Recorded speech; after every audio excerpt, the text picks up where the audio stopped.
Welcome to the Fresh CrEd Podcast.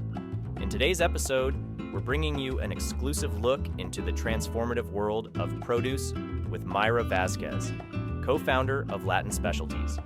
From her early days as a journalist to becoming a leading force in Houston's produce industry, Mayra's journey is nothing short of inspiring. We'll delve into sustainable development, innovative cold storage solutions, and the exciting future of Houston's produce market. You won't want to miss her insights and the story behind her success. But first, a special thank you to our amazing sponsors who made this episode possible. Born Farms, ArtMX, Mucci Farms, Sevrend, Santos International, 4Earth Farms, Sunfed, Zubel Industries, IFCO, and our beverage sponsor, Tehuacan. Like, subscribe, and join us as we sit down with the brightest in produce. Enjoy the show. We're being joined by Mayra Vazquez, co-founder of Latin Specialties. Hello, Mayra. A bunch of other titles, but thanks for joining us. Lots of other titles. Yes. Interesting, yes. Thank you for joining us. Of course, thank you. So Mayra, we're joking because Mayra serves as co-chair of the Houston Fresh Fruit and Vegetable Association, so we know her through that. We know her through the Texas International Produce Association Board of Directors. That's a mouthful. Viva Steering Committee, Clean Eating Challenge. So in her free time, she messes around with a company called Latin Specialties. Something right? like that, yeah. I don't know. So a family She's got you started beat, a family Craig. business. She's Yes. definitely got you beat as far as number of hats, and you have a hat right there. I don't know about that, No. but, I'll take it. Okay. The other common denominator, I guess, is that we're in the city of Houston, your hometown. I know you're excited to have this expo here. Absolutely. Has your town lived up to its expectations or to your expectations? It always does. Never fails me. Houston is amazing, and I'm super happy that the show is here for sure. I thought it was going to be way easier. It's actually way harder. The visitors coming to see our facility, come have meetings over there, so they're going back and forth, having meetings here and there. Just keeping an agenda. I'm good at keeping an agenda, but this was a little bit tougher. Well, I was surprised you arrived without a handler today. Like, usually I would expect somebody of your Her stature to have a handler. I think you're giving me too much credit right now. Very but down to earth. He's definitely putting you on a pedestal. I They're know, going to right? say, Right? when you're gone, that Mayra Vazquez, man, she was really down to earth. Mover and shaker of modern times. I'm believing it right now. Keep it Okay. going. You born here in Houston? No, so I was born and raised in Mexico City, Okay. and we moved quite a bit, actually. My father was a grower in Michoacan, Mexico, and that's where he's from, or he was from. Craig calls it Michigan.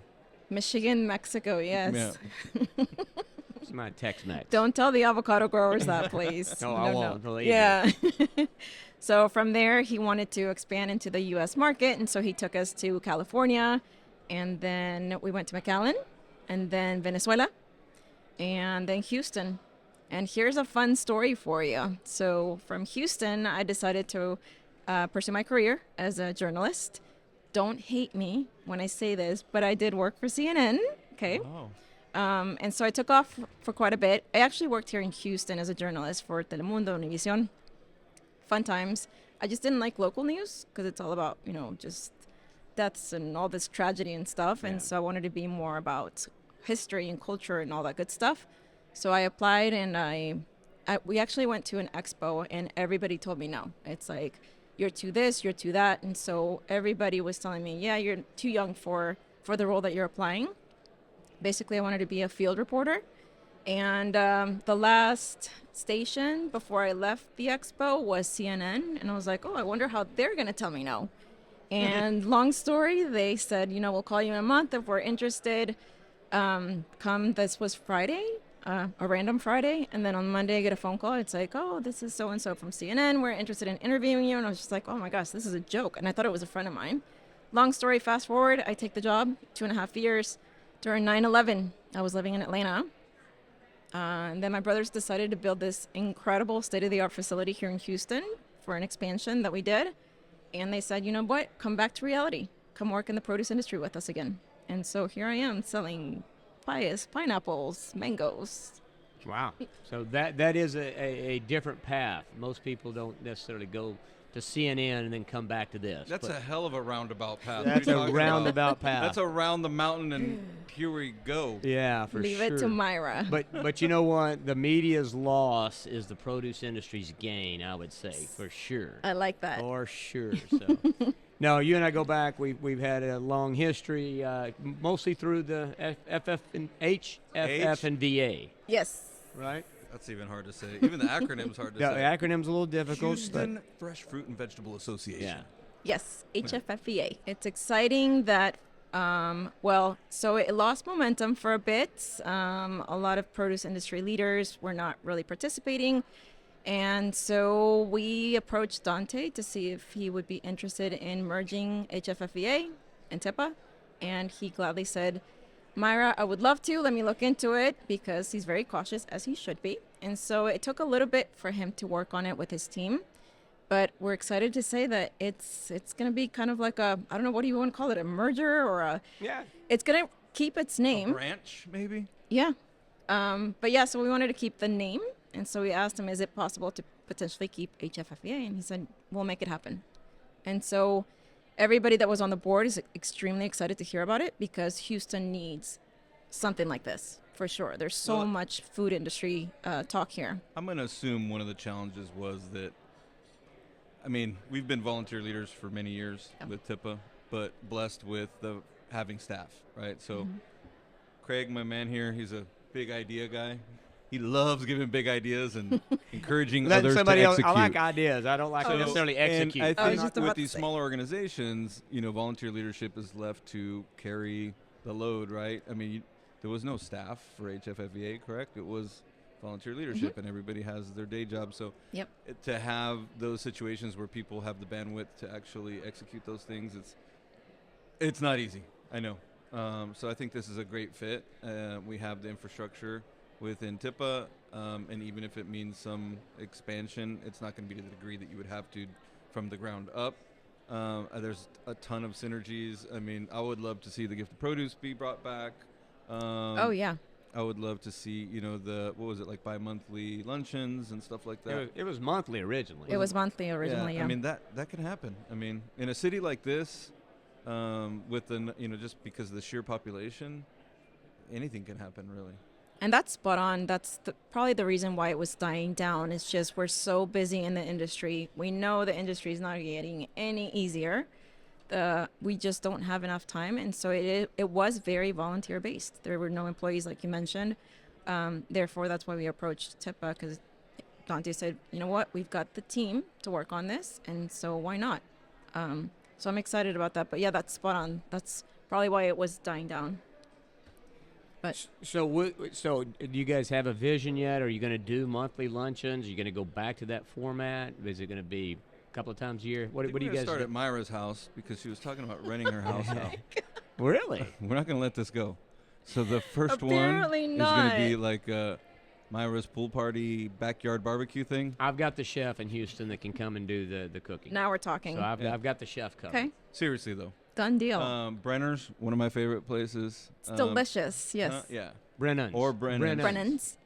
I don't know, Brennan's, I don't I'm know where sorry. Brenner's is Or at. Brenner's but on the Brennan's bayou. is We've good. been there. We went there before. That's also an excellent place. So if we want to, oh, You know, there's one in San Antonio now. I just went the other day on the Riverwalk. But it can't be Brand new. Look, you remember Brand new Brenner's.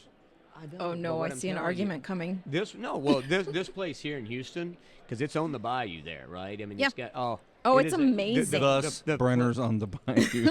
Well, okay, I know it's in the name, and I guess that's stating the obvious. Yeah, but well, this it's a one's on the beautiful spot. Riverwalk, so there's a water theme. I cannot imagine being more beautiful. Brenner's than on the this. Riverwalk. It's pretty cool, dude. More beautiful than this place here. Maybe not. Probably but not, But no. it's pretty damn good, and Yeah. the food's good too. Yeah, the food's amazing, and it's where But Brennan's, it's where the prowlings I that found they give cake out- bread Pinot Noir. Yeah. That was what we drank that night. Yeah, I'm a more of a cupcake Pinot Noir kind of guy. They sell that at Yeah. Circle K and Stripes. Jeez, I know you are. Oh man. So the vision, so that's pretty much up to the boss. Dante's gonna dictate that. I think they've got the vision because it's complicated, right? It's not independent anymore. It's not HFFVA making the decisions. It's TIPA kind of guiding us on what to do. So I think there's going to be a brand new board. Unfortunately, the team that was there, I don't think is going to be there any longer, but maybe the same companies representing on the board as well. Mhm.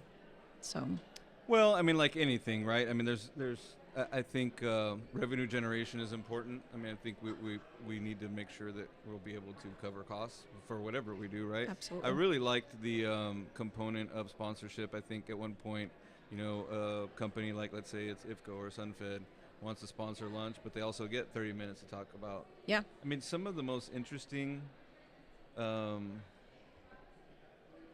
talks or presentations I've ever heard, at least 2 of them were from HFFVA. And one of them Okay. was Karen Kaplan. And the other was, I don't remember the guy's name, but he is one of the founders of Papas. What? That's the one that for me. That one That's the sticks out one in my I mind. remember. Okay. Yeah, the one story of how they the- got started. The founder of the Papa's restaurant. Yeah. The I family. don't remember which brother it was, but it was one of the sons. Because the Oh. father was early on in the restaurant supply business. Like, I'm talking about when refrigeration was first a thing. Uh-huh. And then I don't know what economic downturn happened. They packed everything up, and the 3 brothers went their own way. If I'm recalling the story, I'm paraphrasing, but Okay. the 3 brothers, it dawns on them, look, there was some family history of, restaurant supply, and they get together and decide to, I think they bought, I don't think they opened it. I think Crystal Baking Company belonged to somebody else. Am I Okay. telling you stuff that you don't know? A little bit, yeah. Yeah. Okay.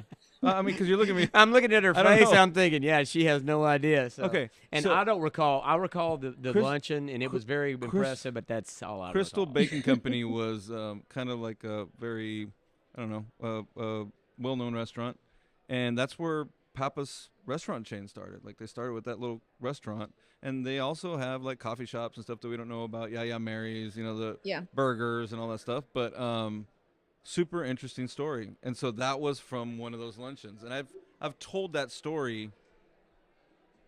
Twice. No, maybe 100 times, 50 times. Okay. So I don't know. It means something to me. Yeah. So There you Well, go. sorry, it is Craig. interesting. So can we get him to come back for our first one, in honor of Ed?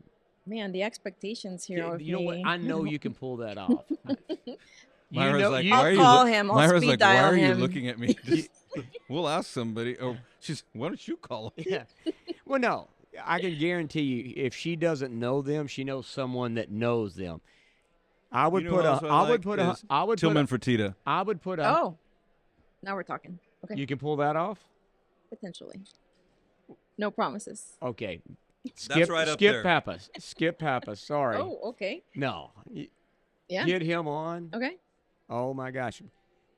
We're doing the podcast. If he shows up, he's got to commit to coming on the podcast. I think an idea was just born because that would bring some people in. Oh my Oh, gosh, absolutely. yeah. And he's a great. I mean, if you ever seen him speak or whatever, he's a fabulous. No, and if we tell him personality. the story or communicate the story, let's not say we're going to tell him, but if we communicate the story of what we're trying to accomplish, Yeah. It might spawn some. I mean, it makes sense. The food industry, he probably doesn't even know it exists. HFFVA exists, so why not? Let's do a luncheon. You know what? This is another idea spawning. Okay. Well, Taking mental notes right now. Well, it's being forget- recorded, forget- so forget- don't worry about it. for the You'll be keynote able to watch it all. luncheon next year, Okay. he would be outstanding to have as a keynote lunch Oh, speaker, my. right? Okay. I proposed that already, and it got shut down. But Oh, really? this year, but maybe for next year. Or no, maybe we called them and we couldn't make it happen. Something happened. It didn't get shut down. I think that was Nolan Ryan. No, that was you proposed, Nolan. I Ryan. proposed Nolan Ryan, and nobody could make it happen. You could have made it happen, couldn't you? No, I don't know. You guys Uh, are like setting Drayton? expectations What of about me. Drayton? You got access to Drayton? No, I sure don't. No. Gosh. I don't know who you think So, are I you a am, member of but- the? Are you member of the club over at the baseball field? No. Have you been down there I have been during down a there. game? You want to know why? Yeah, I wanna know why, for I sure. started working, so I know nothing about sports. But man, I love my Astros. Okay. Okay.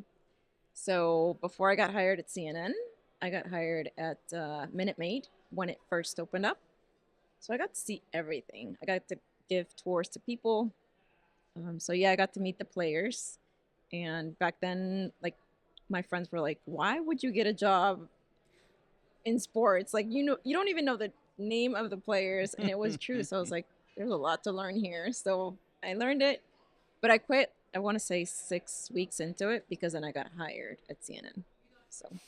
So I'm sorry, I'm laughing I because know, I he's watch like totally cracking up. watch Big Bang Theory, and these guys are all intellectuals, right? They don't know anything about sports, and one of them dates a girl that's into sports and into football in particular, and they're watching football, and he paints his stomach, and instead of like the team name, it just says "Go Sports." Like he didn't know what the hell he was doing. Yeah. That would be me. Oh my gosh, that's funny. Go Sports. So, Yeah. what else is going on in Houston within the produce business, produce industry? What kind of other things? Obviously, big news with the two TIPA and HFF and VA joining up together. Yes. Right? That's big news. Anything else that's happening down here? That's the port. I know you guys did a port tour or something. Tell us about some of the other stuff that's happening as it relates to produce for us. I was just about to say the most exciting for all of us, of course, is the Port of Houston. It's one of the largest ports in the nation, and it's not necessarily food friendly, fresh food friendly. But have you guys heard? No? I haven't. No. So, and they haven't. So, more importantly, they haven't heard. Okay, so I don't want to make any false claims, but we were given a date of May 21st. Hopefully, crossing fingers, things may change, but apparently the cold treatment certification may pass on May 21st, meaning that citrus and grapes will have access through the Port of Houston, a lot more access. So that's super exciting. And so, of course, what's next? Mayra is going to push for tropicals because that's what we specialize in. So why not? I mean, imagine it's like, and I know everybody knows this common sense, but it's like Central South America. We're bringing everything through Miami, losing time there, trucking it down to Houston. It doesn't make sense. We have a port here. So I'm excited for that. I'm obviously supporting it, advocating for it. And so, again, we were given a date. It's a matter of time. So with the cold treatment, is that so before they were spraying, or were they using cobalt, or how were they treating the product before it came in? So it depends on the commodity, but right now with the cold treatment, what they were explaining to us is that obviously there's regulations that they have to follow, but it just gives more opportunity for us to bring products like citrus, tropicals. I don't know. It just depends on the commodity, what the treatment will be. So the cold treatment is not the solution for everything. But also another challenge here in Houston is that real estate super expensive. There's not enough cold storage. And so that's been the story for everybody. And so we're lucky to have our facility in central Houston with so much cold storage. We also do fresh cut. And so that helps a lot in the different temperatures that we handle. And so we've been reached out so many times, and that's how we know the need is there. Now, it's as simple as saying, well, just build cooling space, but there's no more real estate in Houston. It's all selling out, and it's super expensive. So that's one of the challenges that we're having with bringing fresh product through the Port of Houston. Well, it seems like a big challenge. I mean, for Yeah. those that know Houston, it's a big place. I mean, it's a lot of concrete. To think we're running out of space. I guess Katie's too far. Imagine Seems trucking. like everybody goes out to Katie. That's like a totally different city right now. Yeah, well, everything we in have Houston. a short amount of time. I did want to get Mayra's view on. So this is the first year you've been on the steering committee, Yes. board member, all that stuff. Any feedback? Any thoughts on your experience? I guess so far. What are your thoughts? Like, what did you expect? Anything different than what you expected? I've served on a couple of boards. One of them was the Houston Food Bank, which I don't know if you guys know, but the Houston Food Bank is the largest food bank in the nation, and it's also in the world, actually, as far as like the volume that they're handling.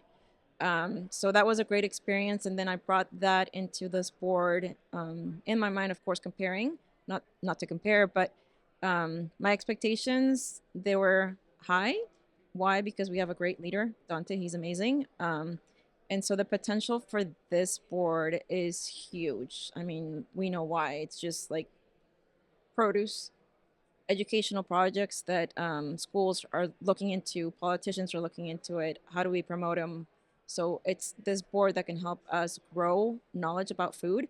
Because believe it or not, every single expo that I've been to in Houston, chamber, association, they never talk about food. I'm always the only one representing food. So whenever we do an intro, it's kind of like, hi, I'm Mayra with Latin Specialties. I sell produce. and everyone else is They look at you like you're from outer space. yeah, especially when I'm wearing like pineapple earrings and stuff. Well, you know, and it's funny because there was a food bank that approached me about joining, and actually, I didn't do it, and I think I could have provided some insight.